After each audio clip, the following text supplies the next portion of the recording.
Welcome to episode 5 of our 5-part series on World War II. When we concluded episode 4, we chronicled the fall of the Nazi Empire in Europe. FDR had promised Churchill and Stalin that he would help them defeat Hitler before changing his focus to Imperial Japan. But now, with Germany's surrender in April of 1945, the fight would move to the Pacific. A fight that will be intense in sea, in air, and on the ground, until its conclusion when 2 American-made atomic bombs will be dropped on 2 Japanese cities. Today's exciting conclusion to our 5-part series on World War II will focus on the War in the Pacific, the road to using the atomic bomb. While Pearl Harbor is the legendary event that draws the U.S. into World War II, the Japanese, in their efforts to conquer the entire Pacific Rim, also attacked American possessions in Guam, Wake Island, and the Philippines. The efforts by Imperial Japan to expand were keyed by a desire to gain economic independence and shed any future reliance on any other country. Japan expanded into China for mining resources and agriculture. They moved into the Dutch East Indies to gain oil, and into British Malaya to gain rubber, and soon targeted even further reaches in the Pacific.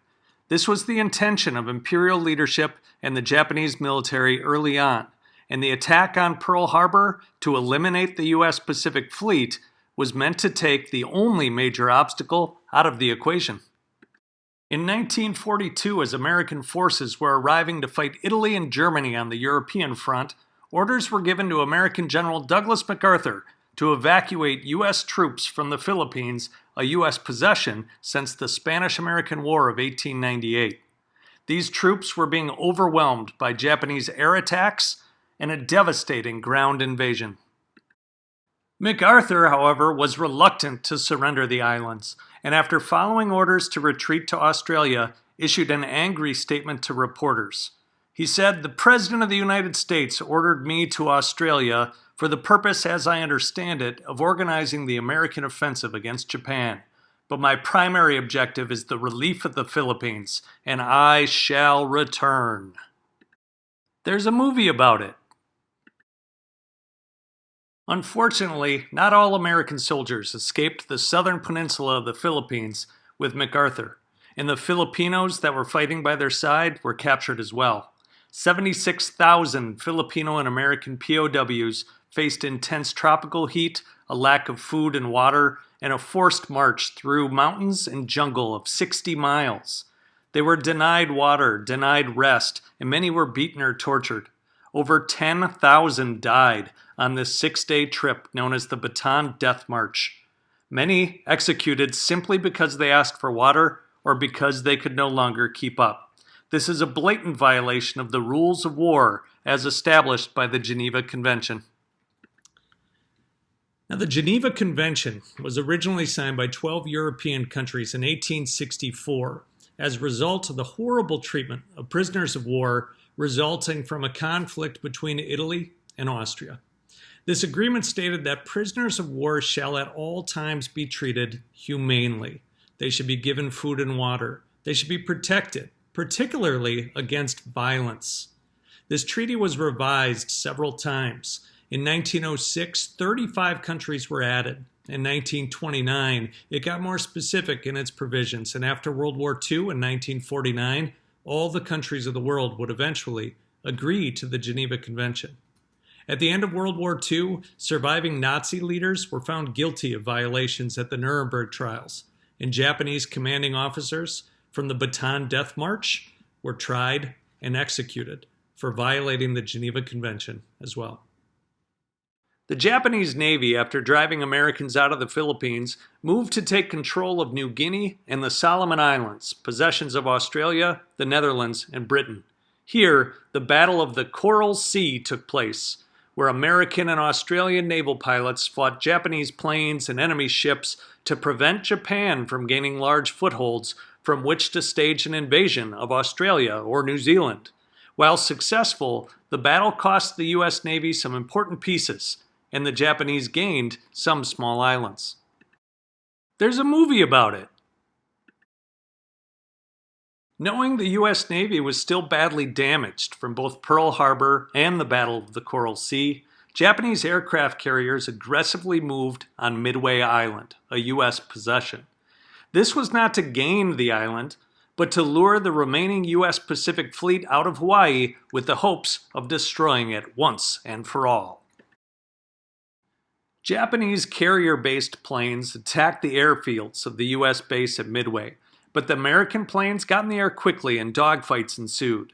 When both units ran low on fuel, the Japanese returned to their aircraft carriers while the U.S. planes headed back to base. But U.S. aircraft carriers were soon arriving, and these planes attacked the enemy aircraft carriers while they refueled the Japanese Air Force, igniting the fuel hoses and the bombs on deck. All 4 Japanese aircraft carriers at the Battle of Midway were sunk, and 250 Japanese planes aboard were destroyed. There's a movie about it. The U.S. would counter immediately with an attack on the island of Guadalcanal. The Japanese were building an airfield from which to attack nearby Allied bases, increasingly important with the recent loss of 4 Japanese aircraft carriers.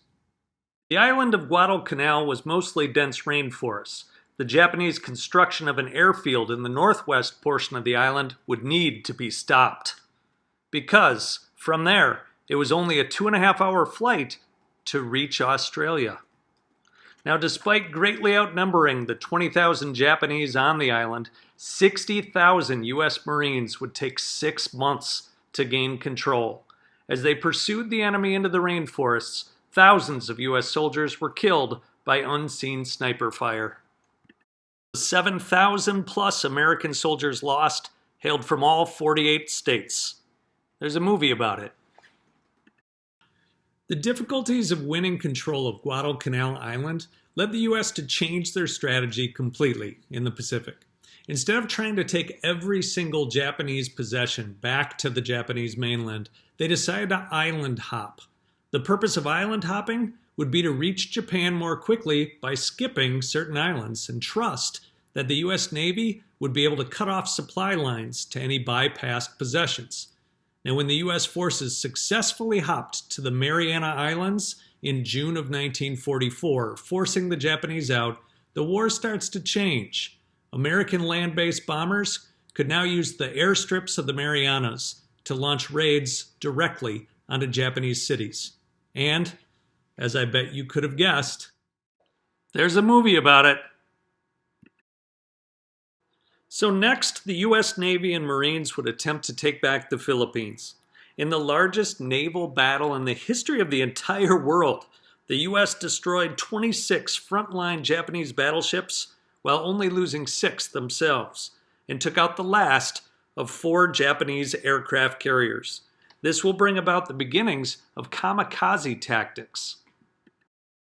The Japanese planes for the remainder of World War II would be ground-based, and they'd lose the ability to refuel at sea.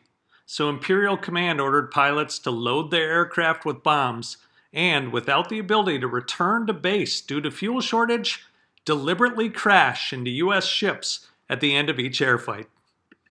A brutal ground battle followed, where the Japanese refused to surrender or evacuate the Philippines until only 1,000 of their 80,000 original soldiers remained.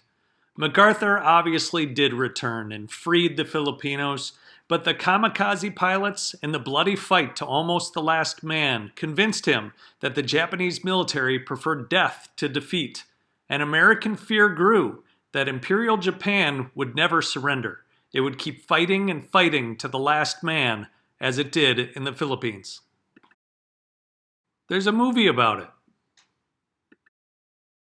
The U.S. was getting closer to Japan, but needed to take out the concrete-encased guns of Iwo Jima to protect their shipping lanes in the Pacific and open the path to Japan.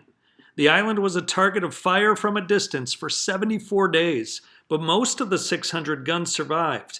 Then the Marines launched an amphibious raid of the island. 110,000 American soldiers invaded, and while the D-Day invasion in Normandy was complete in 3 days, here, the progress was only 700 yards inland at the end of 3 days. American casualties, 25,000. But the U.S. Marines took control of the island, and 35 days after invasion, raised the American flag on top of Mount Suribachi. There are actually a couple movies about it. Confirming the suspicions that the Japanese would never surrender, only 216 of the nearly 25,000 Japanese on Iwo Jima were taken prisoner. After Iwo Jima came Okinawa, inhabited by 500,000 Japanese civilians and 100,000 military. American military leaders took 82 days to conquer, and nearly all 100,000 Japanese soldiers died fighting. Control of this island would now give the U.S. entryway directly to invade Japan. There's a movie about it. So this brings us to a clear spring day, April 12th, 1945, Warm Springs, Georgia, FDR's vacation home. As the president sat in the living room with his mistress, two of his cousins, and his dog, famed artist Elizabeth Shumatoff painted his portrait. At about 1 p.m., the president suddenly complained of a terrific pain in the back of his head and collapsed unconscious. One of the women summoned a doctor, who immediately recognized the symptoms of a massive cerebral hemorrhage. They gave the president a shot of adrenaline into the heart in an attempt to revive him. They phoned the First Lady, Eleanor Roosevelt, in Washington, and informed her that her husband had fainted and was feeling ill. She told the doctor she would travel to Georgia that evening after a scheduled speaking engagement. But by 3:30 p.m., the doctor in Warm Springs pronounced the president dead. Eleanor would never make it to Georgia. Eleanor delivered her speech that afternoon and was listening to a piano performance when she was summoned back to the White House. In her memoirs, she recalled that the ride to the White House was one of dread, as she knew in her heart that her husband had passed away. Once in the White House sitting room, aides told her of the president's death. The couple's daughter, Anna, arrived, and together they phoned their 4 sons, who were all on active military duty in the war. At 5:30, she greeted Vice President Harry Truman in the White House, who had not yet been told the news. A calm and quiet Eleanor said, "Harry, the president is dead." He asked her if there was anything he could do for her, to which she replied, "The question should be, is there anything I can do for you? You are the one in trouble now." There's a lot of interesting things about Harry S. Truman. In fact, there's a movie about it. But amongst the facts is that he was new to the vice presidency. Despite FDR entering his 13th year as POTUS, Truman had only been vice president for less than 3 months. He had not been included in any foreign policy or war planning. He had only met with FDR twice, and he was even unaware of the U.S. attempt to develop an atomic bomb. So imagine being dropped into this situation. FDR had been leading the war effort, managing the peace negotiations with Churchill and Stalin, leading the secret development of a very impressive new weapon. And suddenly, he's gone. And with the U.S. on a verge of what was likely to be an extraordinarily deadly invasion of Japan, you're in charge. I mean, no wonder Eleanor thought Truman was the one who was in trouble. Truman ponders his new position. The Manhattan Project is trying to make an invasion of Japan unnecessary through the development of an atomic bomb. It was the Nazis who first looked into atomic weaponry in 1939, while Albert Einstein, living in New York at the time, and other prominent scientists worked to convince FDR to spend government money to bring British and American university scientists together to beat Germany to the punch. They would, as I suspect you know, and Einstein would later express his regret. When first tested in the New Mexico desert, it was far more powerful than expected. Truman would travel to Potsdam, Germany to meet with Stalin to discuss Polish independence, the division of Germany, and the continuing war with Japan, of which the USSR had not joined yet. In a foreshadowing of the Cold War, Truman told Stalin of America's new weapon. We find out later that Stalin already knew about it and was feverishly working to duplicate the weapon. But together, they will threaten Japan with an ultimatum: unconditionally surrender immediately or face utter destruction. Japan refused, and Truman's military advisors gave him 5 possible plans to move forward with. Option 1, blockade Japan's ability to get foreign goods with continued conventional bombing of military targets within Japan and wait for surrender. Option 2, 2 massive invasions of the Japanese islands, starting first with one in the south from Okinawa with twice as many units that were used at D-Day, and followed a week later by an even larger invasion of Tokyo. Option 3, demonstrate one of these atomic bombs on a deserted Japanese island, with threats to use it later on the Japanese main. See if that could force surrender. Option 4, use the atomic bomb on a Japanese city with a high number of munitions factories, military equipment being made there, to damage their production of their goods for the war and demonstrate the capacity of this weapon. Or option 5, soften the demands of surrender and see if Japan is willing to negotiate. 11 days after Japan's refusal to unconditionally surrender, Truman authorized the atomic bombing of a Japanese city with a large number of munitions factories. It had been a whirlwind 4 months for the new president, as he had witnessed Germany's surrender, reached success through the Manhattan Project, convinced Joseph Stalin to join the war against Japan, and decided to bomb the city of Hiroshima, Japan, with the most powerful weapon the world had ever seen.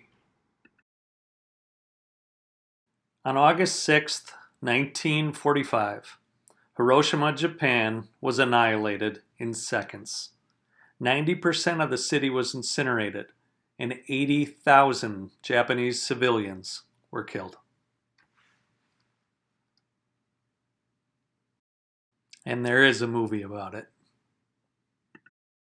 2 days later, Truman again requested unconditional Japanese surrender, or warned them that they may face a second bombing. Japan did not give a response by the given deadline, and the city of Nagasaki was hit with a second atomic weapon on August 9th. 75,000 civilians were killed instantly. And there's a movie about this too. Within a week, Japan would unconditionally surrender. The toll of World War II was catastrophic, with as many as 22 million military deaths and perhaps up to 32 million civilian deaths. The aftermath of the war will have huge implications on modern American history.